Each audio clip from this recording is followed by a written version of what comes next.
अस्युत्रस्यां दिशि देवात्मा हिमालयो नाम नगाधिराजः पूर्वापरोतोयनिधिवगायः स्थितः पृथिवीव्यामिव मानदण्डः। नमः संस्कृताय। आर के एजुकेशन स्टडी में आप सभी भाई बहनों का हार्दिक स्वागत अभिनंदन करते हुए आज हम महाकवि कालिदास प्रणीतम कुमार संभवम प्रथम सर्ग के हल प्रश्न पत्रों को देखेंगे। कुमार संभव के ऊपर हम लोग संक्षिप्त प्रकाश भी डालेंगे और उससे बनने वाले जो प्रश्न पत्र होते हैं, जो हल प्रश्न पत्र होते हैं, उनको हम देखेंगे। क्योंकि आप सभी विदित हैं कि हमारे इस चैनल पे संस्कृत साहित्य और व्याकरण बस यही सब प्रश्न पत्रों जो मॉडल टेस्ट पेपर होते हैं, जो अभ्यास प्रश्न पत्र होते हैं, उन्हीं को कराया जाता है। अगर आप चैनल पर नए हैं तो चैनल को सब्सक्राइब कीजिएगा। वीडियो अच्छी लगे स्वयं पहले देखिएगा, अगर वीडियो अच्छी लगे तब अपने दोस्तों मित्रों के यहाँ अधिक से अधिक शेयर कीजिएगा। आइए शुरू करते हैं हम यह कुमार संभव के सारांश को। महाकवि कालिदास कृत कुमार संभव के प्रथम सर्ग की कथा पे हम लोग संक्षिप्त प्रकाश डालते हैं। इसमें प्रथम श्लोक से लेकर 17वें श्लोक तक नागाधिराज हिमालय की संपन्नता का वर्णन और उन पर्वतीय संपत्तियों द्वारा किया गया है जो हिमालय की उपत्यका तथा अधिपत्यका में उपलब्ध होता है। तथा नागाधिराज जो हिमालय हैं तो उनके प्रीतगणों की मानस कन्या मैना के साथ शास्त्रीय विधि से विवाह किया तथा अवसर वह गर्भवती हुई और 10वें मास में उसने एक ऐसे पुरुष बालक मैनाक को जन्म दिया जो नागा बंधुओं के उपयोग के योग्य था और जिसका भाग्यवान ने कभी इंद्र के वज्र प्रहार का अनुभव नहीं किया। अर्थात यहाँ पे जो नागा शब्द आ रहा है, यहाँ सब का अर्थ पर्वत होगा। पर्वतों के अधिराज हिमालय हैं और उसके बाद बता रहे हैं नागा बंधुओं का अर्थात पर्वत बंधुओं का। इस कुमार संभव प्रथम सर्ग में पार्वती के जन्म के बारे में बतलाया गया है। तो पार्वती के जन्म के बारे में बताया गया है कि दक्ष प्रजापति की पुत्री जिसका नाम सती था और जो शिवाजी की प्रथम पत्नी थी, जिसने अपने पति भगवान शिव के अपमान को देखकर दक्ष प्रजापति के यज्ञकुंड में आत्मसमर्पण कर दिया था। आप सब इस कहानी से विदित होंगे। अब आगे वह पुनः शिव की पत्नी होने के लिए मैना के गर्भ में आ गई। कुछ दिनों बाद हिमालय के घर में पार्वती ने जन्म लिया। उस समय अनेक शुभ शकुन होने लगे थे। अब वह चंद्रकला की भांति प्रतिदिन हिमालय के घर अर्थात अपने पिता के घर में बढ़ने लगी। पर्वत कुल में उत्पन्न होने के कारण बंधुजन उसे पार्वती कहने लगे। माता द्वारा तपस्या करने की आज्ञा न मिलने के कारण उसे उमा कहने लगे। इम्पोर्टेंट लाइन है कि उमा उनको काहे कहा गया, अर्थात जो पार्वती हैं उनका नाम उमा कैसे पड़ा, तो माता के द्वारा तपस्या करने की, चूँकि यह तपस्या से ही भगवान शिव को पाती हैं और वही चीज़ आज भी दिखलाया जाता है कि जितने भी कुंवारी हमारी बहनें होती हैं इत्यादि लड़कियाँ बहनें हैं, सब लोग तपस्या का साथ लगता है, वहीं से सिलसिला शुरू हो गया होगा। तो यहाँ पे जो पार्वती जी हैं वह तपस्या करती हैं और उन्हीं की तपस्या को उनकी माता जो मैना देवी होती हैं वह रोकती हैं, इसीलिए उनका नाम एक नाम उमा पड़ता है। हिमालय मैना पुत्र के रहते हुए भी पार्वती के जन्म से अधिक प्रसन्न थे। कौन? हिमालय और उनकी पत्नी मैना। वे उसके जन्म से अपने को पवित्र मानने लगे और सुशोभित हुए। मैनाक जो हिमालय का पुत्र था, बतलाया जाता है कि वह जब वज्र पड़ा, इंद्र का वज्र, जब पर्वतों के पंख काटे गए और जब इंद्र का वज्र पड़ने लगा उसके पिता मैनाक के पिता अर्थात हिमालय पे, तो अपने पिता पर वज्र को देखकर, वज्र को गिरते देखकर यह दौड़कर भाग गया था और जाकर शरण लिया कहाँ, ही समुद्र में, और समुद्र में जाकर वह शरण ले लेता है। फिर आगे बात करते हैं कि एक वर्णन है नख शिख वर्णन, और नख शिख वर्णन में यह बतलाया गया है कि पार्वती कुछ बड़ी हो गई, अब वह धीरे धीरे अपने सखियों के बीच गेंद तथा गुड़ियों से खेलने लगी। कुछ दिन और बढ़ी और उसे पूर्व जन्म के सभी विधाएं स्मरण आई तथा वह मन लगाकर पढ़ने लगी। अध्ययन समाप्त होने के साथ ही उसके शरीर में यौवन के लक्षण प्रकट होने लगे, जिससे वह पहले की अपेक्षा अधिक सुंदर दिखाई देने लगी। महाकवि ने 33वें श्लोक से 49वें श्लोक तक पार्वती के नख शिख का वर्णन किया है, जो काव्य की दृष्टि से अनुपम है। तीसरा दिया है कि नारद जी का हिमालय के घर पहुंचना। एक दिन त्रिलोक का भ्रमण करने के बाद नारद जी हिमालय के घर आ पहुँचे। उन्होंने हिमालय के पास स्थित पार्वती को देखकर कहा कि यह शिव जी की पत्नी हो गई हैं, और यह सुनकर हिमालय प्रसन्न हुए। किंतु वही शिव जी मेरी प्रार्थना को ठुकरा न दे, इस भय से वे स्वयं उनसे कहने का साहस नहीं कर सके। अतः वे किसी भी मध्यस्थ बनाना चाहते थे, अर्थात वो किसी को मध्यस्थ बनाना चाहते थे जो हमारी बात उनसे कहे और उनकी बात हमारी करे। तो नारद जी ने कहा कि जब सती ने अपने शरीर को राजा दक्ष प्रजापति के यज्ञ में जला डाला, तभी से शिव जी स्त्री रहित जीवन बिता रहे हैं तथा तपस्या में लीन हो गए हैं। तो हिमालय ने अपनी कन्या पार्वती को शिव जी की तपस्या करने की आज्ञा दी, और यही कहानी मिलती है कि राजा दक्ष प्रजापति के हवन कुंड में आहुति देने के बाद माता सती के शरीर को जब उठा करके शिव जी चलते हैं तो उनके शरीर से कुछ अंग गिरे जाते हैं, जहाँ पे आज भी महाकुंभ का आयोजन होता है। संपूर्ण भारत में महाकुंभ का 12 वर्ष पर्व। 12 वर्ष का कारण यह है कि लोग बताते हैं, हमारे शास्त्र में निहित है कि हमारा 12 वर्ष देवताओं का एक दिन के बराबर होता है। तो एक एक दिन 4 दिन 4 जगह पे 4 उनके अंग गिरे, तो वहीं पे आज भी महाकुंभ लगता है, जैसे अभी जल्द ही प्रयागराज में लगा था। तो प्रयागराज, नासिक, उज्जैनी और हरिद्वार में महाकुंभ का आयोजन किया जाता है।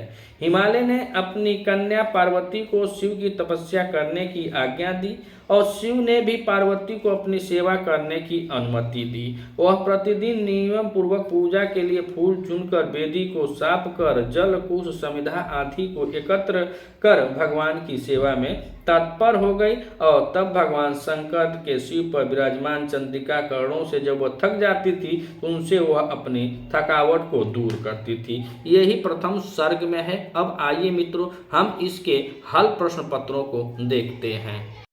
अब हम प्रश्नों की संख्या में प्रश्नों की श्रृंखला को शुरू करते हैं। तो दिया है पहले कि कालिदास किस साहित्य के कवि हैं। तो ऑप्शन ए बता रहा है कि किस साहित्य के हैं, तो उसमें दे रहा है कि अ प्राकृत साहित्य के हैं, बी लौकिक साहित्य के हैं, और सी अपभ्रंश के हैं, और डी कह रहा है कि वैदिक साहित्य के हैं। तो अगर आप इस चैनल पर नए हैं और वीडियो देख रहे हैं तो कमेंट करके आप भी बता सकते हैं कि इसमें से कौन सा ऑप्शन सही होगा। कि कालिदास किस साहित्य के कवि हैं, तो प्राकृत साहित्य के हैं, कि लौकिक साहित्य के हैं, कि अपभ्रंश के हैं, कि वैदिक साहित्य के हैं। बहुत इंपॉर्टेंट प्रश्न है। यह अधिकांशतः इम्पोर्टेंट प्रश्न जो है वो पूछा जाता है कि कुमार संभव ने कालिदास जो है उनके कैसे कवि हैं। तो वह लौकिक साहित्य के कवि हैं। किसके? लौकिक साहित्य के कवि हैं। प्राकृत साहित्य और अपभ्रंश या वैदिक साहित्य के नहीं हैं, वह लौकिक साहित्य के कवि हैं। अब हम बात करें प्रश्न नंबर 2, और प्रश्न नंबर 2 कह रहा है कि कवि कुलगुरु के नाम से जाने जाते हैं, तो भरत नहीं जाने जाते हैं। भारवी, भारवी की एक ही रचना है वह किरातार्जुनीयम है जो 18 सर्गों में निबद्ध है। बी कह रहे हैं भर्तृहरि, भर्तृहरि की तीन रचना है, तीनों शतकत्रय में आते हैं, और शतकत्रय के अंतर्गत या कवि भी आते हैं कि इनका शतकत्रय मतलब 3 है, और तीनों रचनाएं शतक शतक अर्थात 100 श्लोक से ऊपर है। ये नीति शतकम, श्रृंगार शतकम और वैराग्य शतकम, और एक इनका ग्रंथ है व्याकरण का वाक्य पदियम। तो यह भी नहीं आते हैं, यह भी नहीं आते हैं। कवि कुलगुरु कालिदास आते हैं। तो प्रश्न नंबर 2 का विकल्प हमारा डी सही होता है। कवि कुलगुरु भी कहा जाता है, दीपशिखा भी कहा जाता है, उपमा कालिदास भी कहा जाता है। अत्यधिक इनके महत्वपूर्ण उपनाम भी हैं। तो यहाँ पे कवि कुलगुरु को कालिदास को ही कवि कुलगुरु कहा जाता है। प्रश्न नंबर 2 का विकल्प हमारा डी सही होता है। अब हम बात करें प्रश्न नंबर 3 की, तो प्रश्न नंबर 3 कह रहा है कि महाकवि कालिदास का समय है। तो अ कह रहा है कि 5वीं सदी है, बी कह रहा है कि 300 ईस्वी पूर्व, और सी कह रहा है कि ईसा पूर्व प्रथम सदी है, और डी कह रहा है कि 500 ईसा पूर्व। तो आज तक हम लोग जितना भी ग्रंथ पढ़ते हैं, किसी भी ग्रंथ में महाकवि कालिदास जी के जन्म को लेकर, जन्म समय को लेकर के, जन्म स्थान को लेकर के कई मतभेद हैं। कहीं पे यह पुष्टि नहीं हो पा रही है कि कौन सा सत्य है। अलग अलग कवियों का अलग अलग अपना मत दिया गया है। कोई दक्षिणात मानता है, तो कोई उज्जैनी का मानता है, तो कोई उत्तराखंड का मानता है। इसीलिए इनका कोई शाब्दिक जो होता है अर्थवत प्रमाण नहीं मिलता है। तो प्रश्न नंबर 3 में अगर देखा जाए समय का, तो अनुमानित समय लोग बताते हैं कि ईसा पूर्व प्रथम शताब्दी। तो प्रश्न नंबर 3 का विकल्प हमारा सी सही होता है। अब हम प्रश्न नंबर 4, और प्रश्न नंबर 4 को देखें तो कह रहा है कि कालिदास कवि माने जाते हैं। किसके कवि माने जाते हैं? तो ऑप्शन अ कह रहा है कि श्रृंगार रस के, बी कह रहा है कि हास्य रस के, स कह रहा है वीर रस के, और डी कह रहा है विभत्स रस के। तो कवि कालिदास किस रस के कवि हैं? तो इनकी तो सब रचनाएं श्रृंगार रस प्रधान रचनाएं हैं। महाकाव्य हैं, अभिज्ञान शाकुंतल श्रृंगार रस प्रधान है, मालविका अग्निमित्रम श्रृंगार रस प्रधान है, विक्रम उर्वशी श्रृंगार रस प्रधान है। तो यहाँ पर हास्य विभत्स और वीर रस अबे नहीं करेगा। महाकवि कालिदास को श्रृंगार रस के लिए जाना जाता है, और उनकी रीत कौन है? वैदर्भी रीत होती है, और श्रृंगार रस के लिए जाने जाते हैं। तो प्रश्न नंबर 4 का विकल्प हमारा असही होता है। अब हम बात करें प्रश्न नंबर 5 की, तो प्रश्न नंबर 5 कह रहा है कि कालिदास के जन्म के संबंध में विद्वानों में क्या है? तो हम पहले ही बता दिए विभिन्न मत हैं, बहुत मत है, अभी आज तो निश्चित ही नहीं हुआ। और यहाँ पर क्या निर्विवाद, कोनो विवाद नहीं है, एक मत भी नहीं है, निश्चित मत भी नहीं है, विभिन्न मत है। तो प्रश्न नंबर 5 का विकल्प हमारा बी सही होता है। अब हम बात करें प्रश्न नंबर 6, और प्रश्न नंबर 6 कह रहा है कि कालिदास की कितनी रचनाएं हैं? तो ऑप्शन अ कह रहा है कि 2 हैं, बी कह रहा है 7 है, सी कह रहा है कि 6 हैं, और डी कह रहा है कि 8 हैं। तो महाकवि कालिदास की रचनाएं जो है ना 2 है, ना 6 है, ना 8 है। इनकी कुल रचनाएं जो हैं वह 7 हैं, और 7 रचनाओं में से 3 रचनाएं इनकी नाटक हैं, 2 रचनाएं महाकाव्य हैं, और 2 रचनाएं गीत काव्य और खंड काव्य हैं। अगर यह भी कहा जाए तो एक रचनाएं जितु संहार जो है गीत काव्य होती है, और मेघदूत गीत काव्य है लेकिन वो खंड काव्य भी है। तो कुल इनकी 7 रचनाएं होती है। तो प्रश्न नंबर 6 का विकल्प हमारा बी सही होता है। अब हम बात करें प्रश्न नंबर 7 का, तो प्रश्न नंबर 7 में कह रहे हैं कि हिमालय पर्वत भारत के किस दिशा में स्थित है? कुमार संभव, और कुमार संभव महाकवि कालिदास जी का यह महाकाव्य है, और जिसमें 17 सर्गों में यह विभक्त है। और कुमार संभव में प्रथम सर्ग में ही पूरा मतलब पर्वत का ही वर्णन मिलता है, नागाधिराज हिमालय पर्वत। और हिमालय पर्वत को यहीं पे पूछ भी रहा है प्रश्न में कि हिमालय पर्वत भारत की किस दिशा में स्थित है? तो उत्तर बता रहा है, अ कह रहा है कि उत्तर में, बी कह रहा है कि दक्षिण में, सी कह रहा है पूर्व में, और डी कह रहा है कि पश्चिम में। तो हिमालय पर्वत भारत के किधर में है? तो उत्तर दिशा में। उत्तर दिशा में कहाँ से है? तो पूर्व से लेकर के उत्तर तक, उत्तर दिशा में पूर्व से पश्चिम तक हिमालय पर्वत फैला हुआ है। तो हिमालय पर्वत भारत की किस दिशा में है? तो प्रश्न नंबर 7 का विकल्प हमारा ए सही होता है। अब हम प्रश्न नंबर 8 और प्रश्न नंबर 8 को देखते हैं। तो पूछ रहा है कि कालिदास की रचना नहीं है। ऑप्शन ए कुमार संभव, बी अभिज्ञान शाकुंतल, सी ऋतुसंहारम और डी उत्तररामचरितम। तो इसको हम देखें तो कुमार संभव और रघुवंशम दो महाकाव्य महाकवि कालिदास जी की रचना है। ऋतुसंहार यह गीत काव्य है, यह भी कालिदास जी की रचना है।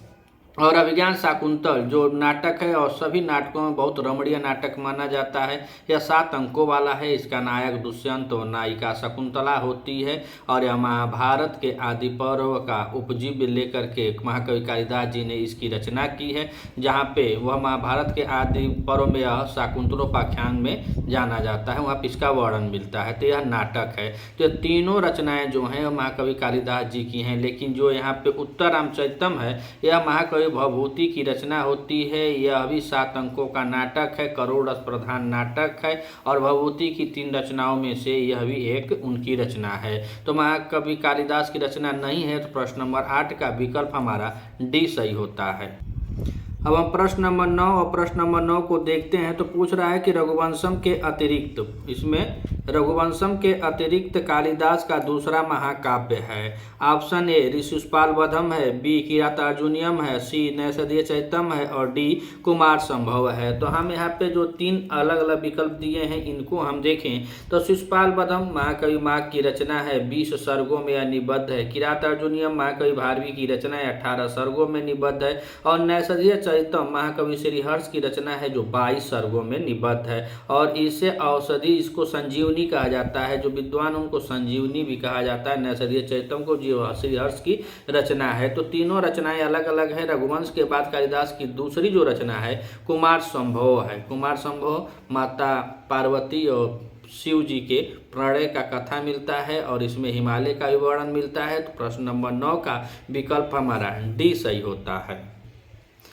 अब हम प्रश्न नंबर 10 और प्रश्न नंबर 10 को देखें तो पूछ रहा है इसमें कि अवधारणा के अनुसार कालिदास का जन्म है। जो नई अवधारणा हुई है इस समय, तो कह रहे हैं कि नई अवधारणा के अनुसार कालिदास का जन्म स्थान है चमोली है कि जयपुर है कि कविल्ठा है कि उज्जैनी है। तो उज्जैनी तो इधर उत्तर भारत में पड़ता है, तो उज्जैनी में भी नहीं है, जयपुर में भी नहीं है। इनकी नई अवधारणा में जो निकला है कि ये उत्तराखंड के निवासी होते हैं। वहाँ पे कुछ विद्वानों ने बताया कि उनकी आज भी वहाँ पे मूर्ति वगैरह लगी हुई है। तो यह नई अवधारणा के अनुसार उनका जन्म अब कविल्ठा माना जा रहा है। कहाँ पे? कविल्ठा। तो प्रश्न नंबर 10 का विकल्प हमारा सही होता है। अब हम बात करें प्रश्न नंबर 11 और प्रश्न नंबर 11 कह रहा है कि कुमार संभव का कथानक ग्रहण किया था अर्थात कालिदास जो इसके लेखक हैं, तो उन्होंने यह जो कहानी निकाली है कुमार संभव की, वह कहाँ से उसको ग्रहण किए हैं। तो अ कह रहा है कि शिव पुराण से किए हैं, ब कह रहा है कि भगवत पुराण से किए हैं, सी कह रहा है कि गरुड़ पुराण से किए हैं और डी कह रहा है कि वामन पुराण से किए हैं। तो प्रश्न नंबर 11 और प्रश्न नंबर 11 में हम लोग देखें तो यह भगवान शिव और माता पार्वती की कहानी इसमें वर्णित है। और तो यहाँ पे जो कुमार संभव का कथानक होगा वह यहाँ विकल्प अ से होगा। अर्थात प्रश्न नंबर 11 का विकल्प हमारा असही होता है। अब हम बात करें प्रश्न नंबर 12 और प्रश्न नंबर 12 में कह रहा है कि कालिदास थे शैव थे कि शाक्त थे कि बौद्ध थे कि वैष्णव थे। तो वैष्णव नहीं थे, न ही अब बौद्ध थे। शाक्त है ये नहीं। कालिदास जी शैव थे, भगवान शिव की आराधना किया करते थे, आराध्य देव इनके भगवान शिव थे। तो कालिदास क्या थे? शैव थे। प्रश्न नंबर 13 में कह रहा है कि कुमार संभव किस विधा में लिखा गया है। तो कुमार संभव की विधा पूछ रहा है। तो नाटक में है कि खंड काव्य में है, गद्य काव्य में है कि महाकाव्य में है कि खंड काव्य में। तो गद्य काव्य में महाकवि कालिदास जी की एक भी रचना नहीं है। खंड काव्य में मेघदूत है और नाटक अभिज्ञान शाकुंतल, मालविका अग्निमित्रम, विक्रमो उर्वशी हैं। तो ऐसे उनका नाटक है। और महाकाव्य 2 है, तो एक है रघुवंश और दूसरा यहाँ पे जो विधा पूछ रहा है कुमार संभव। तो इसकी विधा क्या है? तो महाकाव्य है। तो प्रश्न नंबर 13 का विकल्प हमारा सही होता है। अब हम बात करें प्रश्न नंबर 14। तो प्रश्न नंबर 14 में पूछ रहा है कि कुमार संभवों में सर्ग हैं। ऑप्शन अ कह रहा है कि 17 हैं, ब कह रहा है 18 हैं, स कह रहा है 20 हैं और द कह रहा है कि 22 हैं। तो यहाँ पे हम देखें तो 18 सर्गों वाला कौन है? किराता अर्जुनीय महाकवि भारवी की जो रचना है, जो बृहत्त्रयी के अंतर्गत पहले रत्न के रूप में प्रयोग होता है। दूसरी रचना जो 20 सर्ग है, महाकवि माघ की रचना है शिशुपाल बधम, और शिशुपाल बधम में 20 सर्ग हैं, वह भी बृहत्त्रयी के द्वितीय रत्न के रूप में प्रयोग किया गया है। और तीसरा जो 22 सर्गों का है, नैषधीय चरितम महाकवि हर्ष जी की रचना है, और यह 22 सर्गों की है, यह बृहत्त्रयी के तीसरे रत्न में। तो यह तीनों जो हैं बृहत्त्रयी के अंतर्गत आते हैं, किरातार्जुनीयम, शिशुपाल बधम और नैषधीय चरितम। 18 सर्ग, 20 सर्ग और 22 सर्ग, यह तीनों बृहत्त्रयी के अंतर्गत आते हैं। और प्रश्न नंबर 14 कुमार संभव में तो बचा एक के शेष है 17। तो प्रश्न नंबर 14 का विकल्प अ सही होता है। अब हम प्रश्न नंबर 15 को देखें तो प्रश्न नंबर 15 कह रहा है कि कुमार संभव में वर्णन है अ सुमेरु पर्वत का, बी हिमालय पर्वत का, और सी विंध्याचल पर्वत का, और डी हेमकूट पर्वत का। तो कुमार संभव में सबसे ज़्यादा वर्णन हिमालय पर्वत का प्रथम सर्ग में ही शुरू होता है, और यहीं से हिमालय के यहाँ से शुरू ही होती है यह कहानी। तो प्रश्न नंबर 15 और प्रश्न नंबर 15 का विकल्प हमारा बी सही होता है। यहाँ पे सुमेरु, विंध्याचल और हेमकूट का वर्णन नहीं है। प्रश्न नंबर 16 और प्रश्न नंबर 16 कह रहा है कि पृथ्वी के किस रूप में हिमालय स्थित है? तुला के रूप में है कि मापदंड में है कि आधार स्तंभ में है कि भित्ति में है? तो हम देखें प्रश्न नंबर 16 में तो तुला और आधार स्तंभ में नहीं बतलाया गया है। कुमार संभव में महाकवि कालिदास जी लिखते हैं कि जो हिमालय पर्वत है वह पृथ्वी के मापदंड के रूप में स्थित है। तो प्रश्न नंबर 16 का विकल्प हमारा बी सही होता है। अब हम बात करें प्रश्न नंबर 17। प्रश्न नंबर 17 कह रहा है कि हिमालय कहाँ से कहाँ तक फैला है? तो अ कह रहा है पूर्व से पश्चिम तक, बी कह रहा है पूर्व से उत्तर तक, सी कह रहा है उत्तर से दक्षिण तक, और डी कह रहा है उत्तर से पश्चिम तक। तो हम देखेंगे तो हिमालय पर्वत हमारा अरुणाचल प्रदेश से शुरू होता है और सीधे सीधे चला जाता है पश्चिम, तो पूर्व से पश्चिम तक होता है। तो प्रश्न नंबर 17 का विकल्प हमारा अ सही होता है कि पूर्व से पश्चिम तक। अब प्रश्न नंबर 18 और प्रश्न नंबर 18 को देखें तो हिमालय किसका घर है? तो हिमालय वर्षा का घर है। वर्षा घर कैसे होगा? वर्षा घर तो मेघ है। ताप का घर है। ताप का घर है। जल का घर है कि बर्फ का घर है? तो 4 ऑप्शन दिया है कि हिमालय किसका घर है, तो वर्षा का है कि ताप का है कि जल का है कि बर्फ का है? तो प्रश्न नंबर 18 में विकल्प हमारा डी सही होता है कि हिमालय में बस बर्फ है, वहीं से गंगोत्री है, गंगोत्री से ही गंगा निकलती है, जिसका पानी कभी सूखा ही नहीं है, हमेशा गंगा का पानी प्रवाहित होता रहता है। तो हिमालय से अक्सर जितनी भी नदियां निकली है, हर नदियों में हमेशा पानी प्रवाहित होता रहता है, और हिमालय को बर्फ का घर कहा गया है। तो प्रश्न नंबर 18 का विकल्प हमारा डी सही हो रहा है। प्रश्न नंबर 19 में देखें तो प्रश्न नंबर 19 कह रहा है कि राजा रघु द्वारा दूही गई पृथ्वी ने किसका रूप धारण किया है? तो यह रघुवंश महाकाव्य से प्रश्न आ गया है। तो रघुवंश महाकाव्य में बता रहे हैं कि राजा रघु के द्वारा दूही गई पृथ्वी ने किसका रूप धारण किया था? जो इक्ष्वाकु वंश के यह राजा होते हैं रघु, और रघु जो होते हैं भगवान रामचंद्र के पूर्वज होते हैं, इन्हीं के नाम पर रघुवंश कहा, मतलब वहाँ पर रघुवंश महाकाव्य की रचना भी किए हैं, और उनको रघुवर भी कहा जाता है भगवान श्री रामचंद्र को। तो प्रश्न नंबर 19 का विकल्प अ देख रहा है कि अश्व है कि गौ है कि पक्षी है कि शेर है? तो जो पृथ्वी दूही गई थी उस पृथ्वी को गौ कहते हैं। क्या कहते हैं? गौ। जो राजा दिलीप उसकी बड़ी सेवा करते हैं। तो प्रश्न नंबर 19 का विकल्प हमारा बी सही होता है। अब हम प्रश्न नंबर 20 की बात करें तो प्रश्न नंबर 20 में लिखा है कि पृथु द्वारा दूही गई क्रिया में दूहने वाला कौन था? तो जो पृथु द्वारा दूही गई क्रिया में दूहने वाला कौन होता है? तो अ कह रहे हैं सुमेरु पर्वत था कि मंदांचल था कि विंध्याचल था कि हिमालय था? तो उसमें जो दिया जाता है रघुवंशम में तो पृथु जो है वह भी राजा थे, वह भी भगवान रामचंद्र के ही पूर्वज हुआ करते हैं। तो उसमें रघुवंशम महाकाव्य में कुल 31 राजाओं का वर्णन है। तो यह वहीं से दिया है कि पृथ्वी द्वारा दूही गई क्रिया में दूहने वाला कौन था? तो सुमेरु पर्वत था। कौन था? सुमेरु पर्वत। तो प्रश्न नंबर 20 का विकल्प असही होता है। आइए प्रश्न नंबर 21 को देखते हैं कि दोहन क्रिया से क्या प्राप्त हुआ? रत्न प्राप्त हुआ कि फल फूल प्राप्त हुआ कि सेनादि फसल प्राप्त हुए कि रत्न और औषधि प्राप्त हुए? तो जो दोहन क्रिया थी, दोहन क्रिया में हमें यह प्राप्त होता है कौन सा? रत्न और औषधियाँ। प्रश्न नंबर 21 का विकल्प हमारा द सही होता है। अब देखें प्रश्न नंबर 22। तो प्रश्न नंबर 22 कह रहा है कि हिमालय का दोष कौन सा है?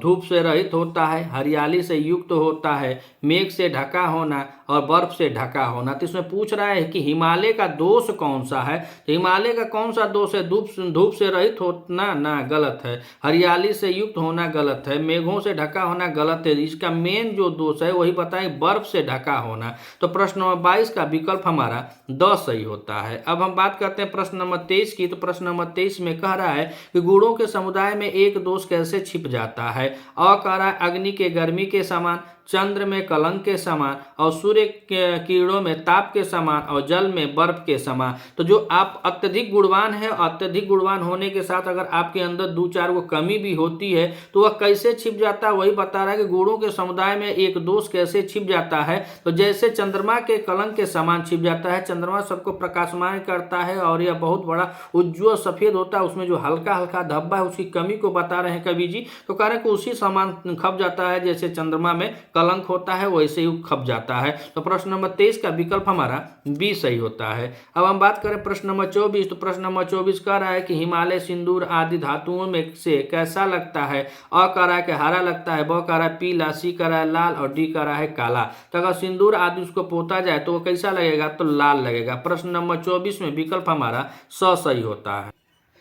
अब हम बात करें प्रश्न नंबर 25। और प्रश्न नंबर 25 में कह रहे हैं कि हिमालय से विलास सामग्री प्राप्त करती है। हिमालय से विलास सामग्री कौन प्राप्त करती है? तो कह रहा है ऑप्शन ए अप्सराएं, बी देवंगनाएं, सी किन्नरियां और डी मानवीय स्त्रियां। तो मानवीय स्त्रियां वहां तक पहुंच ही नहीं पाएंगी। हिमालय से विलास सामग्री प्राप्त करती हैं तो अप्सराएं करती हैं। कौन करती हैं? अप्सराएं। तो प्रश्न नंबर 25 का विकल्प असही होता है। अब हम बात करें प्रश्न नंबर 26। प्रश्न नंबर 26 कह रहा है कि सिद्ध लोग धूप से पीड़ित होकर के हिमालय के किस भाग का आश्रय लेते हैं? ऑप्शन ए कह रहा है कि शिखरों के ऊपर का, बी कह रहा है शिखरों के बीच का और सी कह रहा है शिखरों के सामने का और डी कह रहा है शिखरों के नीचे का। तो अब हम देखा जाए तो सिद्ध लोग जो होते हैं, जो धूप से पीड़ित होते हैं, जैसे मेघदूत में महाकवि बतलाए हैं कि यह सिद्ध जो होते हैं वो देवताओं की योनि के होते हैं। सिद्ध होते हैं, किन्नर होते हैं, यक्ष होता है, देवंगनाएं होती हैं, अप्सराएं, यह सब देवता योनि के होते हैं। तो ये पूछ रहा है कि जो सिद्ध लोग होते हैं वह धूप से जब पीड़ित होते हैं तो वह हिमालय के किस भाग का आश्रय लेते हैं? तो शिखरों के नीचे का भाग का आश्रय लेते हैं। किसके? शिखरों के नीचे के भाग का आश्रय लेते हैं। प्रश्न नंबर 26 का विकल्प हमारा डी सही होता है। अब हम बात करें प्रश्न नंबर 27। और प्रश्न नंबर 27 में पूछ रहा है कि किरात सिंहों के गमन मार्ग का पता किससे करते हैं? जो किरात होते हैं वो जो सिंह के मार्ग को, जो सिंह आए जा रहे होते हैं, आते हैं जाते हैं, तो उनके मार्ग का पता किससे करते हैं? तो ऑप्शन ए कह रहा है कि सिंहों के पंजों से, बी कह रहा है सिंहों की आकृति से, सी कह रहा है सिंहों की ध्वनि से और डी कह रहा है सिंहों के पंजों में फंसे हुए गज मुक्ताओं से। तो यहाँ पे देखेंगे तो सिंहों के पंजों से नहीं। प्रश्न नंबर 27 में विकल्प हमारा द ही सही होगा। कहा है कि सिंहों के पंजों में फंसे हुए गज मुक्ताओं से वह प्राप्त देखते हैं, पता करते हैं। कौन? किरात जो लोग होते हैं वो लोग पता कर लेते हैं। प्रश्न नंबर 27 का विकल्प हमारा डी सही होता है। हम बात करें प्रश्न नंबर 28। और प्रश्न नंबर 28 में पूछ रहा है कि हाथी देवदारू के वृक्षों रूपी मुख से निकली वायु द्वारा क्या करता है? तो जो हाथी होता है, देवदारू के वृक्षों रूपी मुख से निकलने वाली वायु का क्या करता है? सुगंधित धूप होता है कि जल होता है कि गोंद होता है कि रबड़ होता है? तो जो हाथी देवदारू के वृक्षों रूपी मुख से निकली वायु द्वारा क्या करता है? तो सुगंधित धूप हो, क्या करता है? सुगंधित धूप। प्रश्न नंबर 28 का विकल्प हमारा असही होता है। अब हम देखें प्रश्न नंबर 29। तो प्रश्न नंबर 29 कह रहा है कि विद्याधारी स्त्रियां काम पत्र लिखने के लिए किसका प्रयोग करती थी? अर्थात जो प्राचीन काल था उस समय जब न तो बहुत लोग पढ़े लिखे भी नहीं थे और इक्का दुक्का जो पढ़ी हुई थी स्त्रियां वह लोग क्या लिखती थी? तो प्रेम पत्र लिखती थी। तो प्रेम पत्र किस पर लिखती थी वही पूछ रहा है कि जो विद्या को धारण की हुई स्त्रियां थी वह अपने जमाने में प्रेम पत्र, अब न मोबाइल फोन और व्हाट्सएप का जमाना हो गया है, पहले कुछ नहीं था, पहले पत्र लिखा जाता था। और जब हम लोग छोटे छोटे थे तो हम लोगों के ज़माने में भी अंतर्देशी होती थी और अंतर्देशी अब तो विलुप्त हो जाएंगे। अब के बच्चे तो जानबे नहीं करेंगे, 10-15 साल के जो होंगे वो अभी नहीं जानेंगे।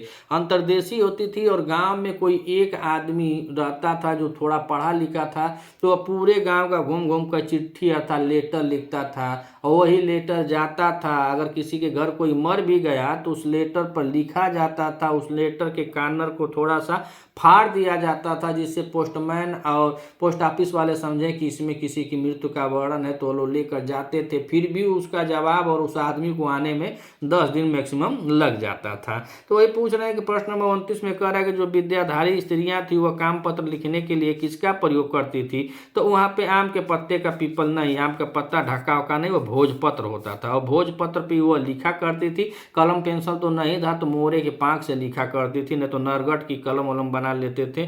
तो नरगट से तो बहुत लोग पढ़े होंगे, मगर यह मोरे की पांख से भोजपत्र कागज पर लिखती थी। प्रश्न नंबर 29 का विकल्प ये असही होता है। अब हम प्रश्न नंबर 30 को देखें तो कह रहा है कि हिमालय अंधकार की रक्षा किस तरह करता है। मनुष्य की भांति करता है, बी शरणागत की भांति करता है, डी दुष्ट की भांति करता है और डी कह रहा है कुरूप की भांति करता है। तो हिमालय अंधकार की रक्षा किस तरह से करता है, तो मनुष्य के जैसे करता है कि दुष्ट के जैसे करता है कि शरणागत के जैसे करता है। ऑप्शन नंबर बी हमारा सही होगा। प्रश्न नंबर 30 का बी शरणागत के जैसे करता है। अब हम देखें प्रश्न नंबर 31 और प्रश्न नंबर 31 में पूछ रहा है कि हिमालय अपने गुफा रूपी मुख से निकली वायु द्वारा क्या करता है। ये प्रश्न फिर से रिपीट हो गया है क्या है? नहीं, यहाँ पे कह रहा है कि अपने गुफा, वहाँ पे क्या था, तो वहाँ पे गुफा नहीं था, देवदारू वृक्षों के पूछ रहा है। और यहाँ पे बताया गया है कि अपनी गुफा रूपी मुख से निकली हुई वायु द्वारा क्या करता है। तो अ कह रहा है बीड़ा बजाता है, बी कह रहा है मृदंग बजाता है, सी कह रहा है तबला बजाता है और डी कह रहा है गाते हुए किन्नरों को तान देता है। तो बीड़ा फूंक से तो बजती नहीं है, क्योंकि मुंह से हवा निकलेगी तो उसको फूंक, उसमें मृदंग भी नहीं बजता है। मृदंग तो मनोदैविक बाजा होता है, जब बजता है ना तो पूरा झूम जाता है एकदम, जहाँ भी मजेगा, ये कहा कि गौवा झूम जाएगा जब मृदंग बजता है, बहुत कस के वह दूसरा बाजा होता है। बीड़ा मुँह से नहीं बजता है, मृदंग ढोल की तरह बजता है, तबला भी ढोल की तरह। तो यहाँ पे ऑप्शन डी सही होता है कि गाते हुए किन्नरों को वह तान देता है। तो प्रश्न नंबर 31 का विकल्प हमारा डी सही होता है। अब हम बात करें प्रश्न नंबर 32। प्रश्न नंबर 32 कह रहा है कि हिमालय पर बर्फ जमकर कैसी हो जाती है, तो कह रहे हैं सूख जाती है। बर्फ कैसे सूख जाएगी भैया? शिलातुल्य हो जाती है, पिघल जाती है, पथरीली हो जाती है। तो हिमालय पर बर्फ जमकर शिलातुल्य हो जाती है, न कि पिघलती है न पथरीली होती है। तो प्रश्न नंबर 32 का विकल्प हमारा बी सही होता है। अब हम बात करें प्रश्न नंबर 33। प्रश्न नंबर 33 कह रहा है कि बिना तेल के दीपक का काम कौन करता है? चंद्रमा करता है कि सूर्य करता है कि तारागढ़ करता है कि औषधियाँ करती हैं? तो बिना तेल के दीपक का काम औषधियाँ करती हैं। कौन करती हैं? औषधियाँ। प्रश्न नंबर 33 का विकल्प हमारा डी सही होता है। अब हम बात करें प्रश्न नंबर 34। प्रश्न नंबर 34 में कह रहा है गिरिराज शब्द को कौन सार्थक करता है? गिरिराज शब्द को कौन सार्थक, मतलब ये हाथी करती है कि चंद्रमा करता है कि चमरी मिर्गियाँ करते हैं कि औषधियाँ करती हैं? तो यहाँ पर कह रहे हैं गिरिराज शब्द को कौन सार्थक करता है, तो चमरी मिर्गियाँ करती हैं। एक प्रकार के लोग बताते हैं एक चमरी गाय होती है, एक चमरी मिर्ग होते हैं, जो पहाड़ी एरिया में ही होते हैं, पहाड़ी इलाकों में वो लोग रहते हैं। तो यहाँ पे गिरिराज शब्द सार्थक चमरी मिर्गियाँ होती हैं। प्रश्न नंबर 34 का विकल्प हमारा सी सही होता है, अर्थात स सही है। अब हम बात करें प्रश्न नंबर 35। प्रश्न नंबर 35 में कह रहा है शीतल पवन का सेवन कौन करता है? तो शीतल पवन का सेवन हरिण करता है कि हाथी करता है कि शिकारी किरात करता है कि सिंह करता है? तो हरिण और हाथी कहाँ उस पर्वतवा पे कहाँ रहेंगे, वो तो नीचे रहेंगे, सिंह भी नीचे ही रहता है। जो शिकारी किरात होता है यही सब करते हैं। शीतल पवन का सेवन कौन करता है? तो शिकारी किरात करते हैं। अब हम देखें प्रश्न नंबर 36। और प्रश्न नंबर 36 में कह रहा है कि हिमालय के पुत्र का क्या नाम था? अज नाम था कि दिलीप नाम था कि दुष्यंत नाम था कि मैनाक नाम था? तो अज और दिलीप का हम देखें तो दोनों लोगों का वर्णन यह भगवान मर्यादा पुरुषोत्तम श्री रामचंद्र जी के पूर्वज होते हैं और यह दोनों लोगों का वर्णन मिलता है रघुवंशम महाकाव्य में। और जो दुष्यंत है इसका अभिज्ञान शाकुंतल नाटक है, जो 7 अंकों का नाटक है, उसमें इसका वर्णन मिलता है। दुष्यंत जो होते हैं वह महाकवि कालिदास द्वारा रचित अभिज्ञान शाकुंतल के नायक होते हैं, राजा दुष्यंत जो हस्तिनापुर के राजा होते हैं। और यहाँ पे प्रश्न नंबर 36 में पूछा कि हिमालय के पुत्र का नाम मैनाक, और यही मैनाक है जिसको भर्तृहरि जी ने बतलाया है कि जब इसका पर्वत, तो इसके बाप के पंख काटे जाते थे। पहले पर्वतों के पंख हुआ करते थे और जहाँ जहाँ जाते थे वहाँ बड़े बड़े लोगों को धराशाही, जब पर्वत उतना उड़ कर बैठते थे तो वहाँ पे जनमानस सबको बहुत क्षति होती थी। तो लोग गए और भगवान इंद्र से कहे तो ऐसे ऐसे यहाँ पे क्षति हो रही है पर्वतों की, यहाँ वहाँ के आगमन पर रोक लगाइए। तो भगवान इंद्र मना किए लेकिन पर्वत लोग नहीं माने। तब बहुत क्रोधित होकर के अपने वज्र को उठाते हैं और आकर के प्रहार करते हैं और हिमालय के पंखों को काटते हैं। और जो हिमालय के पंखों को काटते हैं तो इसमें से इतनी ज़्यादा अग्नि ज्वलित प्रवलित होती है कि उसको देख करके हिमालय का पुत्र जो मैनाक है यह बेचारा भाग जाता है और भाग करके समुद्र में शरण लेता है। और आज तक कभी पता नहीं चला, सब लोग कहते हैं कि समुद्र में यह आज भी स्थित है मैनाक पर्वत। वाल्मीकि रामायण में एक जगह इसका प्रसंग मिलता है जहाँ पे भगवान लक्ष्मण जो है मूर्छित हो जाते हैं और भगवान रामचंद्र वियोग मन शोकाकुल में होते हैं। तो जब हनुमान जी आते हैं अपने लक्षण बूटी को लेकर के, तो वह लक्षण बूटी को जब लेकर के पर्वत को लेकर जाते हैं तब मैनाक पर्वत का वर्णन मिलता है कि मैनाक आता है और कहता है हनुमान जी से कि हे भगवान, मेरे सर पर भी आप एक पाँव रख दीजिए जिससे मैं भी पूर्ण उदित हो उठूं और मुझको भी जग सम्मान कुछ तो दे दे आपके पैर रखने से। वहां भी मैनाक का वर्णन मिलता है। तो हिमालय का जो पुत्र है उसका नाम क्या होता है? मैनाक होता है। प्रश्न नंबर 36 का विकल्प हमारा डी सही होता है। अब हम बात करें प्रश्न नंबर 37। और प्रश्न नंबर 37 में कह रहा है कि पार्वती के पूर्व जन्म का क्या नाम था? पार्वती था, सती था, उमा था कि दक्ष पुत्री था?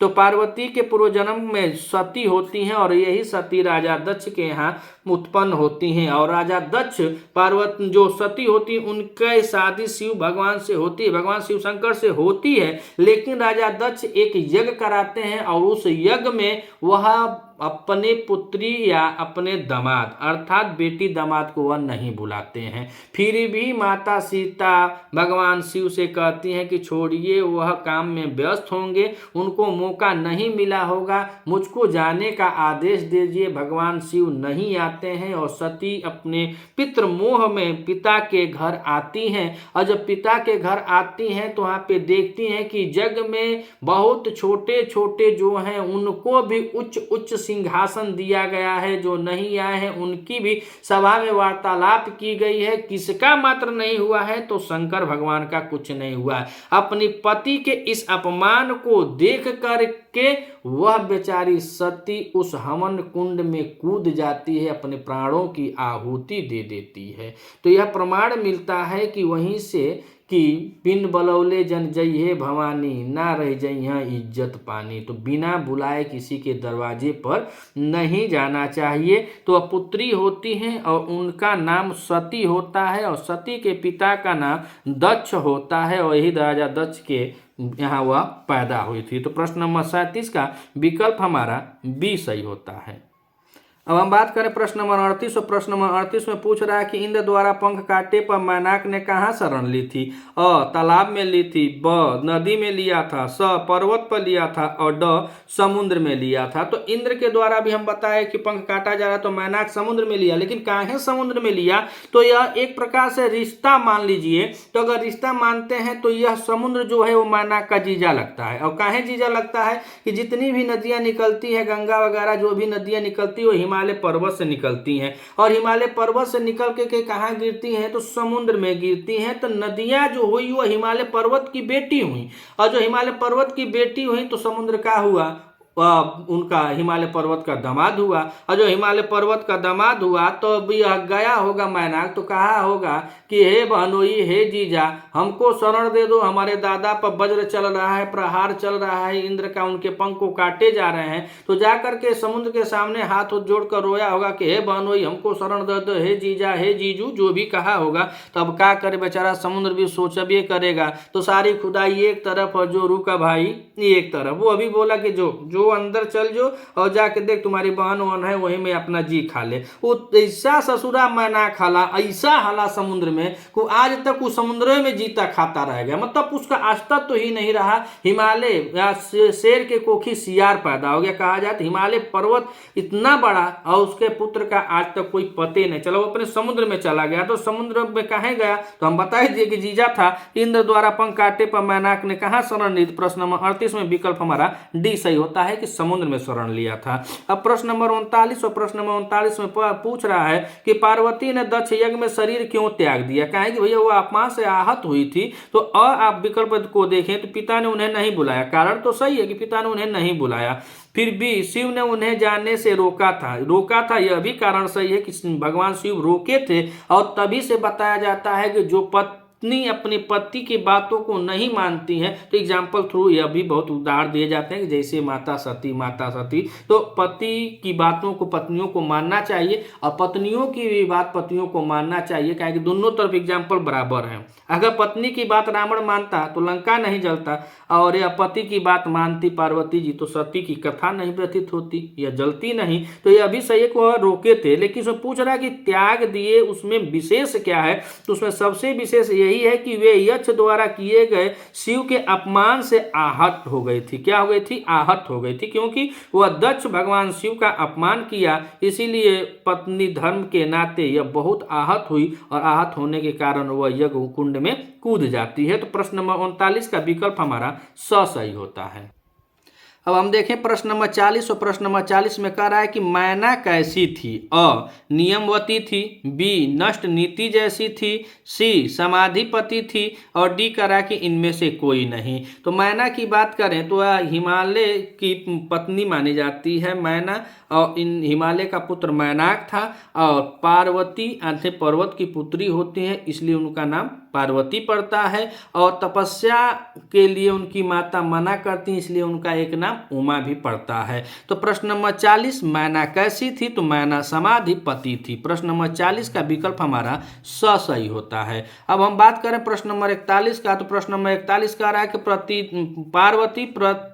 पार्वती दिन प्रतिदिन किस प्रकार बढ़ रही थी? तो उसमें बताया है कि कैसे बढ़ रही थी, तो चंद्रमा की कलाओं के समान बढ़ रही थी। कैसे? चंद्रमा की कलाओं के समान बढ़ रही थी। अभी हमने इसमें बताया, जब सारांश हम पढ़ रहे थे उसमें भी बताया गया था कि पार्वती दिन प्रतिदिन चंद्रमा के कलाओं के जैसे 2 इंच का चांद, 3 इंच का चांद, चतुर्थ का चांद, जैसे चांद एकम 2 इंच 3 चतुर्थ होते होते पूर्णिमा तक बढ़ता है तेजी से 15 दिन में, उसी तरह माता सीता का विकास अपने पिता अर्थात हिमांचल राजा के यहाँ हो रहा था। तो पूछ रहे हैं कि पार्वती दिन प्रतिदिन किस प्रकार बढ़ रही? सूर्य के प्रकाश के समान नहीं, नदी के लहरों के समान नहीं, लताओं के समान नहीं, यहाँ पे चंद्रमा की कलाओं के समान। प्रश्न नंबर 41 विकल्प हमारा असही हो।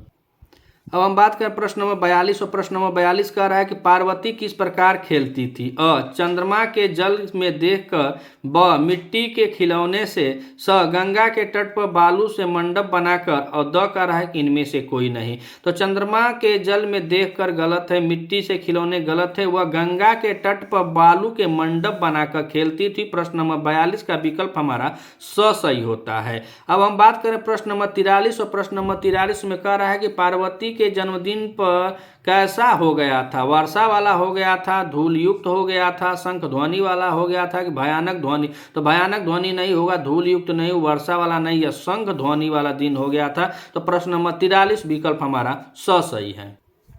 अब हम बात करें प्रश्न नंबर 44, तो प्रश्न नंबर 44 कह रहा है कि पार्वती को विदाएं कैसे प्राप्त हुई? अ वर्षा में मेढकों के समान, ब सरोवर में हंस के समान, स शरद ऋतु में गंगा पर हंस पक्षी के समान, और दीपक में प्रकाश के समान। दीपक में प्रकाश के समान और वर्षा में मेढक के समान, मानसरोवर में हंस के समान नहीं, शरद ऋतु में गंगा पर हंस पक्षी के समान। प्रश्न नंबर 44 विकल्प स सही है। अब हम बात करें प्रश्न नंबर 45, और प्रश्न नंबर 45 में कह रहा है कि शिव का वाहन कौन है? अ कह रहा है नंदी है, मूषक है, सर्प है, ये सभी हैं। तो यहाँ पे वाहन के बारे में पूछा, तो वाहन तो नंदी है, सर्प तो गले का हार होता है, वाहन है तो वाहन नंदी है। प्रश्न नंबर 45 विकल्प हमारा असही होता है। अब हम बात करें प्रश्न नंबर 46 का। प्रश्न नंबर 46 कह रहा है कि पार्वती का नाम उमा क्यों पड़ा? तो हम कई बार बता दें कि उमा काहे पड़ा, तो उनका जो तप करने का जो मन था उसको रोका गया था, इसीलिए उनका नाम उमा पड़ा। तो ऑप्शन अ कह रहा है पार्वती पर्वत की पुत्री होने के कारण नहीं, गलत है। मेनका की पुत्री होने का नहीं। स तप से रोके जाने के कारण, रोका कौन था? तो उनकी माता जी रोकी थी। तो प्रश्न नंबर 46 और विकल्प देखें तो हमारा स सही होता है। अब हम बात करें प्रश्न नंबर 47, और प्रश्न नंबर 47 कह रहा है कि हिमालय की शोभा पार्वती से कैसे बढ़ी? तो ऑप्शन दिया है प्रकाश से दीपक के समान, संगम से गंगा के समान, भक्ति से ईश्वर के समान, संस्कारवती वाणी से, यही सही होगा, संस्कारवती वाणी से विद्वान के समान। तो प्रश्न नंबर 47 विकल्प हमारा द सही है। प्रश्न नंबर 48, और प्रश्न नंबर 48 को कहना है कि पार्वती के वचन कैसे थे? तो बीड़ा के समान मधुर थे, कि कोयल के समान मधुर थे, कि दोनों से भी अधिक मधुर थे, कि इनमें से कोई नहीं, इनमें से कोई नहीं, कट जाएगा। दोनों से अधिक मधुर नहीं थे, बी कोयल के समान मधुर थे। तो प्रश्न नंबर 48 विकल्प हमारा बी सही होता है। अब हम प्रश्न नंबर 49 और प्रश्न नंबर 49 को देखें तो हिमालय ने पार्वती के लिए वर की प्रार्थना क्यों नहीं की? क्यों? ऑप्शन अ कह रहा है क्योंकि पार्वती का विवाह किसी से भी संभव था। ब पार्वती का परिग्रह शिव ही कर सकते थे। स पार्वती हर किसी को देय न थी। और द इसमें से कोई नहीं। तो द भी कट जाएगा, स भी कट जाएगा और अ भी कट जाएगा। पार्वती का परिग्रहण शिव ही कर सकते थे, इसलिए वह वर की प्रार्थना नहीं करते थे। तो प्रश्न नंबर 49 का विकल्प हमारा ब सही होता है। मित्रों, इस श्रृंखला का यह कुमार संभव का यह अंतिम प्रश्न है। अगर वीडियो आपको अच्छी लगे, पहले पढ़ लीजिएगा, अगर अच्छी लगे तो अपने मित्रों तक शेयर कीजिएगा। अगर अच्छा लगे तो लाइक और कमेंट जरूर कीजिएगा। कुछ गलती भी हो तो आप कमेंट कीजिएगा, सही है तो वो कमेंट कर दीजिएगा, मगर पढ़िएगा जरूर। जब स्वयं आपको अच्छा लगे तब अपने मित्रों तक भेजिएगा और शेयर अधिक से अधिक कीजिएगा। मिलते हैं अगली वीडियो में, तब तक के लिए नमः संस्कृताय।